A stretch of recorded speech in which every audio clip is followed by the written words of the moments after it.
"You don't really use that room anyway, Gary." That's what she said. Standing in my garage on a Sunday morning, not even sitting down first, not even saying hello, just walked straight to it like she'd rehearsed the line a dozen times on the drive over. And maybe she had. "My name is Gary Holloway. I'm 57 years old. I spent 28 years as a licensed electrician, built this house with my own hands on a lot I paid cash for back in 1996. And I've lived alone in it since my wife Carol passed 6 years ago. I'm not someone who gets loud when he's angry, but I know what I own, I know what it cost me, and I know the difference between someone asking for help and someone who's already decided the answer before the question leaves their mouth." It was a Sunday morning in early October, the kind of morning where the air has that sharp edge to it, but the sun hasn't figured out what season it is yet. I had the hood up on my '98 Silverado. Timing chain had been giving me trouble for weeks. And the old portable radio Carol gave me the Christmas before she got sick was sitting on the shelf above the workbench, playing something low. I keep it on that shelf. I don't move it.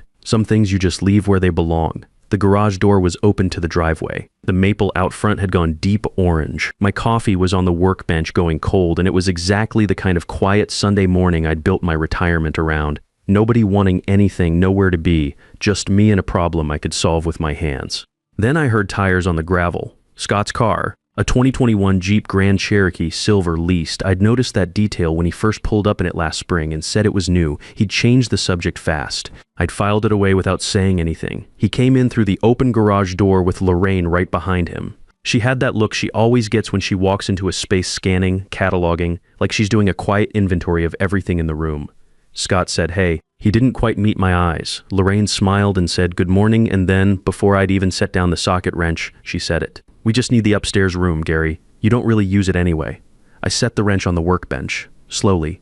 The upstairs room, Carol's sewing room, same curtains she picked out from a catalog in 2003, blue with small white flowers. Same chair she sat in every evening after dinner, the one with the worn armrest on the left side where she always rested her elbow. Same basket of fabric on the floor that I haven't touched in 6 years because I don't know what to do with it and I'm not ready to find out. Lorraine had been in that room before. She knew what it was. She knew what it meant. I looked at Scott. He was studying the oil stains on the garage floor like they contained some kind of answer. "No," I said, one word, no explanation, no apology. Just no, and then I waited. Lorraine didn't argue, not directly, not right there. She pivoted. Said they just needed a place until things stabilized. That it wouldn't be long, that they weren't asking for much. Scott nodded along beside her, still not meeting my eyes, adding that it was just temporary, just a few months, just until the business found its footing again. I told them I was willing to help. Financially, a specific amount, a written agreement, real terms, and a timeline. I said I could give them something to get started and lend more if needed, but it would be a loan with paperwork, not a handshake. I told them they could find a place nearby that fit what they could actually afford right now, and I'd help them get there. What I would not do was hand over my house. Lorraine smiled in a way that didn't reach her eyes. Scott exhaled through his nose. They said they'd think about it and left 25 minutes after they arrived. I stood in the garage for a while after their car pulled out, listening to the radio, looking at nothing in particular. Then I went back to the timing chain. I figured that was the end of it. It wasn't. 2 days later, I was backing out of my driveway when Brenda Kowalski flagged me down from her mailbox 3 houses up.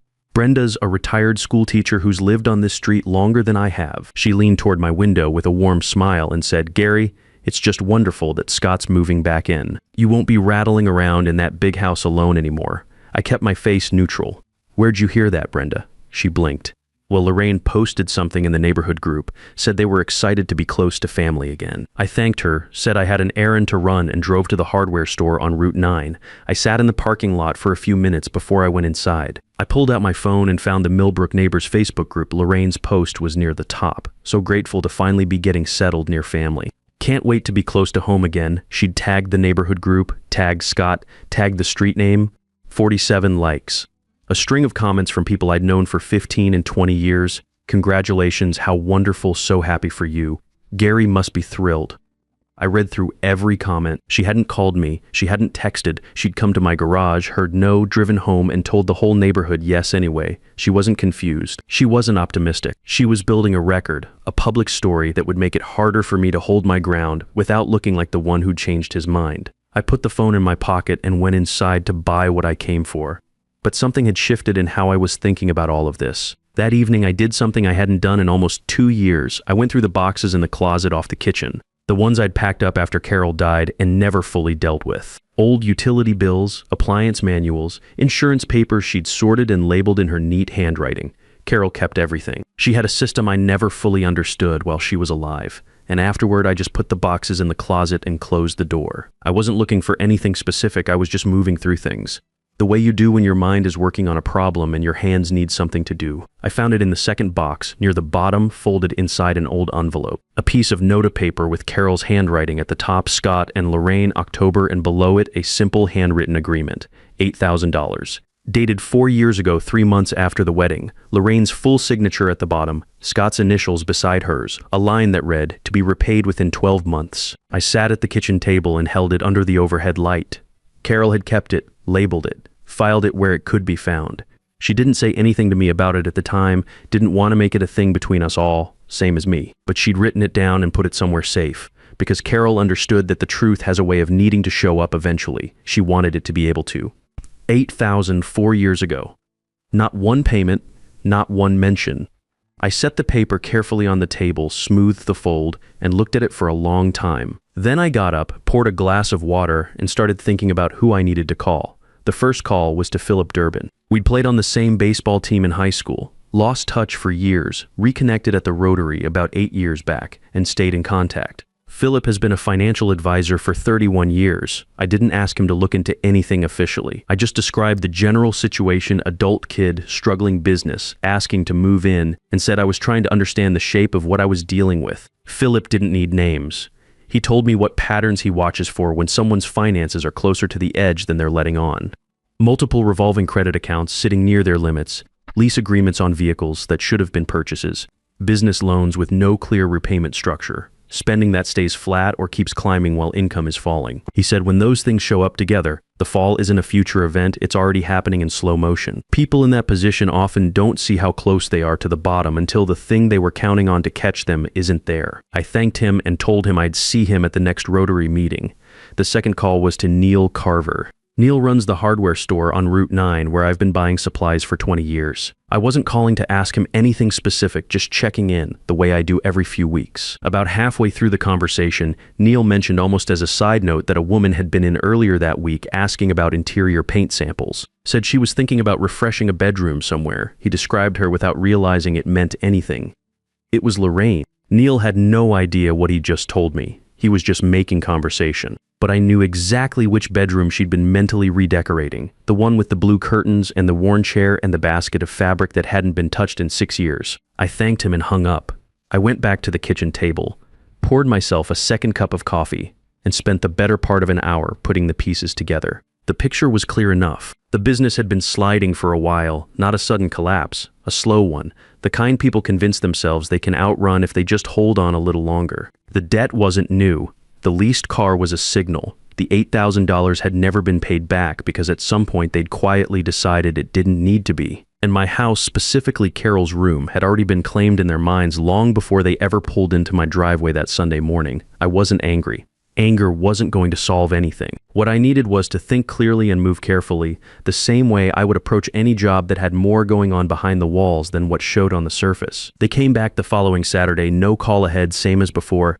This time Scott spoke first. He'd prepared. His voice was steadier than the last visit, more controlled, like he'd worked through the objections in his head on the drive over. He said they didn't have many good options, that a few months was genuinely all they needed, that family was supposed to help each other through hard times, that it wouldn't affect my routine. He hit every point in order, like a list he'd memorized. Lorraine stood beside him, not behind him this time, beside him, forward, like she'd given herself a promotion since the last visit. I asked them to come inside. We sat down at the kitchen table. I laid out what I was willing to do, same as before. Financial help with a written agreement, real terms, a real timeline documented properly, help finding a place nearby that fit what they could actually manage right now. I said it clearly and I didn't rush it. Then Lorraine leaned forward. Gary, you have more space in this house than you use in a month. We're not asking you to give anything up. It would just be one room.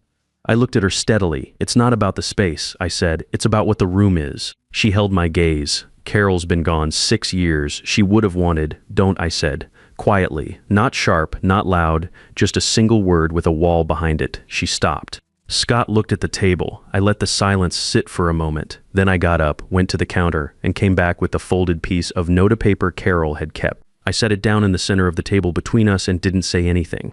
Scott recognized her handwriting before he read a single word. I watched it register in his face, the way his jaw tightened, the way his shoulders dropped about half an inch. The $8,000 I said 4 years ago. I didn't push it because you were just starting out and I didn't want money to become a thing between us. But Carol kept the paper. Lorraine looked at it, then looked at me. Something behind her expression shifted, not guilt, more like a calculation being revised. I'm not asking for it back today, I continued, but I've already spoken to my attorney, Earl Stanton, about having this drawn up as a formal promissory note. It'll come through the mail, certified, return receipt required. That's not a negotiation, that's just me being clear about where things stand. Lorraine opened her mouth, and while we're being clear, I said, I've also been talking to Earl about the deed structure on this house, making sure everything is documented the way it should be. The room went quiet. Lorraine set her coffee cup down without drinking from it. Scott was looking at the table again, but differently this time, not avoiding my eyes, more like he was working something out in his head that he didn't have the words for yet. After a moment, Lorraine said they appreciated my time. Her voice was even controlled, the way someone sounds when they're deciding to cut their losses and regroup somewhere else. Scott nodded once. They were out the door in 10 minutes. I stood at the kitchen window and watched them back out of the driveway. Then I washed the cups, dried them, put them back in the cabinet, and called Earl Stanton to confirm our appointment for Monday morning. Earl's office is on Maple Street downtown, second floor of a building that used to be a savings and loan back in the 80s. Dark wood paneling, shelves of matching binders, a window that looks out over the street. The kind of place where things get decided quietly and stay decided. I'd sat across that desk from Earl 6 years ago when we handled Carol's estate. He doesn't use 3 sentences when one will do, which I've always respected. I had the house placed into a revocable living trust that Monday morning, clear terms, defined conditions for any future transfer. No vague language, nothing that could be stretched into something it wasn't by someone motivated to try. Earl drafted the promissory note for the $8,000 the same week, properly formatted, dated, signed, and sent certified mail to Scott and Lorraine's address with a return receipt card. 2 days after that, I called my bank and quietly removed Scott from the emergency contact list on my accounts. No announcement, no explanation. Just a phone call, a confirmation, and a thank you to the woman who processed it. None of this required a confrontation. None of it required me to raise my voice or say anything dramatic. I'd spent 28 years as an electrician. You learn early on that the work that holds the longest is the work nobody ever sees, the connections made right inside the walls, the load calculations done correctly the first time so you never have to tear it open and start over. That's how I handled this. One step done properly, then the next. The certified mail receipt came back, signed 4 days later. I put it in the same box where I'd found Carol's note. About 3 weeks after that, the listing showed up online. Scott and Lorraine's house, the one they'd bought 3 years ago in a neighborhood about 12 minutes from here. The listing photos were clean and staged, neutral furniture, careful angles that avoided anything too personal. The asking price told the real story. It was $22,000 below what county records showed they'd paid for it. I didn't react. I just looked at the number for a moment and let it settle the way numbers always do when you stop trying to make them say something different than what they are. The listing went pending 8 days after it hit the market. It closed 2 weeks after that. Scott sent me a text the morning of the closing. 2 words, "We're selling." I texted back, "Okay, you all right?" He didn't respond for a few hours. Then that evening Lorraine's post went up on Facebook. Something about exciting new chapters and fresh starts. I read it once and put my phone down. About 6 weeks after the sale closed, Scott called on a Tuesday night. He told me Lorraine had moved out. Staying with her mother for now, he said. His voice had that flat, compressed quality that means someone is holding themselves together through effort, not falling apart. Just empty in the way you get when you've been running on fumes for a long time and the fumes finally run out. I said I was sorry to hear it. I meant it. He'd found a 2-bedroom apartment on the east side of town, month-to-month lease. He said it wasn't much. I asked if it was paid for first month and deposit covered. He said yes. I told him that was the only thing that mattered right now. Not the size of the place, not what it looked like from the outside, just whether it was his and whether he could hold on to it. He said he'd taken a job doing tech repair for a regional service chain. Steady hours, decent pay, not what he'd imagined for himself at 31. I told him steady was worth more than it sounded right now, and I meant that too. There was a pause on the line. Then he said quietly, "I should have called you more." Before everything got this far, I told him the line was always open, That hadn't changed. After we hung up, I sat in the kitchen for a while without turning the TV on. Just the sound of the house settling the way old houses do at night, the refrigerator running, the occasional car passing outside. I thought about Scott at 31 sitting in an apartment he'd furnished on what he could afford, starting over without the safety net he thought he had. I didn't feel satisfied about it. I didn't feel vindicated. I just hoped he'd use the ground he was standing on now to build something that would actually hold. About 4 months after everything settled, Scott came by on a Sunday morning. I was in the garage, hood up on the Silverado, same timing chain I'd been working on the day this all started. Carol's radio was on the shelf. The maple out front had leafed back out, full green now, the deep orange of October long gone. He came in through the open garage door and stopped for a second. Looking around the way you look at a place you haven't seen in a while and are trying to line up with how you remembered it. Then he spotted the old wooden stool in the corner, the one Carol used to pull up and sit on when she'd keep me company on weekend mornings, and he dragged it over and sat down. We talked for a while, his new job mostly. A recurring issue with the apartment's water heater that I walked him through over the phone with his landlord while he stood there listening. He asked about the Silverado. I told him it was getting there, easy conversation. The kind that doesn't require much effort on either side. The kind we hadn't had in a while. Then he got quiet. He was looking at the radio on the shelf when he said it. I thought you'd step in, Dad. When things were really going sideways, I kept thinking you'd eventually just step in and that would be that. I set the socket wrench down on the workbench and turned to look at him. I did step in, I said, just not the way you wanted. He sat with that for a moment. Nodded slowly, like he was turning it over. Lorraine kept saying you had more than enough, he said. That it didn't make sense for you to have all that space and not help when we needed it. I offered to help, I said, with money in writing on terms that were fair to both of us. That's help. I know what she was asking for wasn't help, I said. What she was asking for was your problem becoming my problem. Those aren't the same thing. He looked at his hands for a moment. Yeah, he said, I know that now. We worked on the truck for about an hour after that. He held the flashlight where I needed it, asked decent questions, didn't talk when I was concentrating. When we finished, I made us both a sandwich and we ate standing at the workbench the way I used to eat lunch on job sites for 28 years. No table, no ceremony. Just food and a few minutes off your feet. Before he left, he stopped in the driveway and stood there for a second with his keys in his hand looking at the front of the house. I'm going to start paying back the $8,000, he said, not because of the promissory note, just because it's right. I told him there was no rush, whenever he was ready. No, he said, I want to start now. Even if it's just a little each month, I want it on record. I looked at him standing there in the driveway, 31 years old, a little thinner than he used to be. The kind of tired that comes from rebuilding rather than just surviving. Something in how he said it, not asking permission, not looking for a reaction, just stating a fact, told me more than anything else that had happened over the past year. All right, I said, we'll keep track. He nodded, got in his car and drove away. I stood at the end of the driveway and watched his taillights disappear around the corner at the end of the block. I didn't go inside right away. The evening had gone soft and still that particular fall quiet where the air has finally decided to stop pretending it's something warmer. The maple out front was holding the last of its leaves, a few drifting down into the yard every few minutes without any wind to explain it. The porch light was on, same fixture I wired myself the summer I finished the house. The summer Carol stood back from the front steps and said, Gary, I think we actually did it. I stood there and thought about her for a while, not with the sharp kind of grief that used to knock me sideways in the first years after she passed. More like the quiet version, the kind that just lives in the background now, steady and familiar, that surfaces when the evening gets still enough and you stop moving long enough to notice it.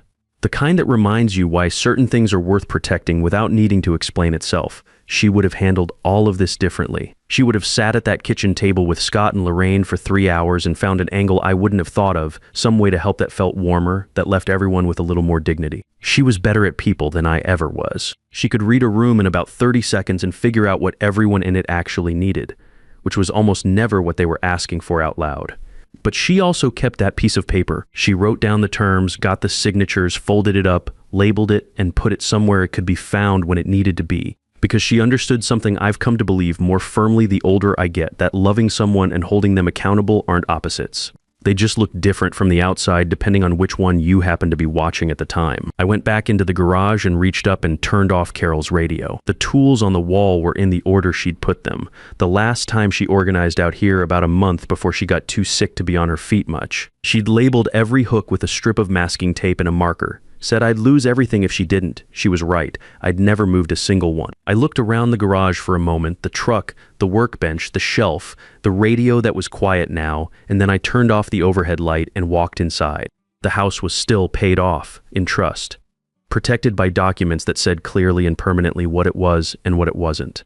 Not a fallback for someone else's decisions, not something to be divided up or spoken about in the neighborhood Facebook group as if it had already changed hands. Just a house built right on a foundation that wasn't going anywhere. I locked the door behind me the same way I always did. Some things you build to last. That means building them right, even when right is harder than the alternative, especially then. Helping someone isn't the same as removing every consequence they earned. Sometimes the most useful thing you can do for a person is let the weight of their own choices land exactly where it belongs on them. A house built right doesn't apologize for still standing, neither do the people who built it.